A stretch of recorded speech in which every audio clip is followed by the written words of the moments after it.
Once again, welcome back to my YouTube channel. Dear student, I hope you're enjoying the learning with me. आज हम last topic discuss करेंगे feedback mechanism, जो कि इस chapter का सबसे इम्पोर्टेंट टॉपिक है, क्योंकि जो हार्मोन्स हम अभी फॉर्म कर रहे हैं, उनकी लोकेशन स्टडी कर रहे हैं, वो पूरा प्रॉपरली कंट्रोलिंग कैसे होती है उसकी एक तरीके की अब डिस्कस करेंगे. फीडबैक मैकेनिज्म, द एक्सेस और deficiency of hormones has a harmful effect on our body. अगर कोई हार्मोन ज़्यादा बन जाता है या बहुत ही कम, हमारी बॉडी में इसका हार्मफुल इफेक्ट है. जैसे कि अगर ग्रोथ हार्मोन ज़्यादा बन गया तो आप बहुत ज़्यादा लंबे हो जाएंगे. अगर ग्रोथ हार्मोन बिल्कुल ही कम बना तो आप बहुत छोटे रह जाएंगे, ड्वार्फ रह जाएंगे, ड्वार्फ हो जाएंगे, बौने बन जाएंगे. For example, the deficiency of insulin hormone results in the disease called diabetes. अगर आपकी बॉडी में इंसुलिन नहीं बना तो आपको बीमारी हो जाएगी डायबिटीज़. वेयर एज अगर इंसुलिन ज़्यादा बन गया कैन लीड टू कॉमा, तो पर्सन कॉमा में भी जा सकता है इंसुलिन ज़्यादा बनने से.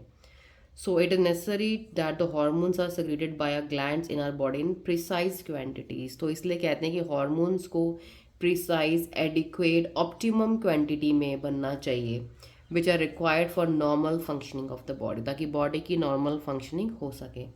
This means that there should be some mechanism to regulate the production and release of hormones. तो हमारे बॉडी में कोई ऐसा मैकेनिज्म, कोई ऐसी प्रोसेस होनी चाहिए जिससे कि हम अपने बॉडी के हॉर्मोन्स के रिलीज को रेगुलेट कर सके, कंट्रोल कर सके. तो देखिए, the timing and the amount of hormone release by various gland. Timing and amount, किस टाइम पे कितने अमाउंट में हार्मोन रिलीज हो रहा है हमारी ग्लैंड से, are controlled by feedback mechanism. तो ये मैकेनिज्म जो होता है हमारी बॉडी के हार्मोन के लेवल को कंट्रोल करने वाला, इसे बोलते हैं feedback mechanism, which is in built in our body. हमारी बॉडी में सेल्फ बना हुआ है. जैसे देखिए कैसे, फॉर एग्जाम्पल से स्टडी करेंगे. If the sugar level in the blood rises too much, अगर आपकी बॉडी में शुगर लेवल बहुत ज़्यादा बढ़ जाता है तो they are detected by the cells of pancreas. तो आपके पेनक्रियास के सेल इसको पहचानते हैं, डिटेक्ट करते हैं कि हाँ लेवल बढ़ गया है शुगर का ब्लड के अंदर, which respond by producing and secreting more insulin. तो फिर आपका क्या करता है, आपकी बॉडी ज़्यादा मात्रा में इंसुलिन बनाना शुरू कर देती है ब्लड के अंदर, क्योंकि शुगर ज़्यादा हो गया तो इंसुलिन ज़्यादा चाहिए.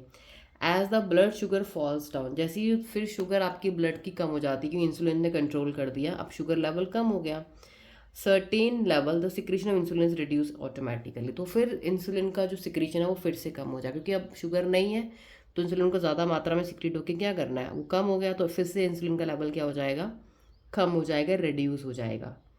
तो यही होता है आपका फीडबैक मैकेनिज्म, कि एक चीज़ पहले बढ़ रही है, उसको कंट्रोल करने के लिए वो चीज़ बन रही है, फिर जैसे वो चीज़ नॉर्मल हो जा रही है वो दोबारा से बनना बंद हो जाता है.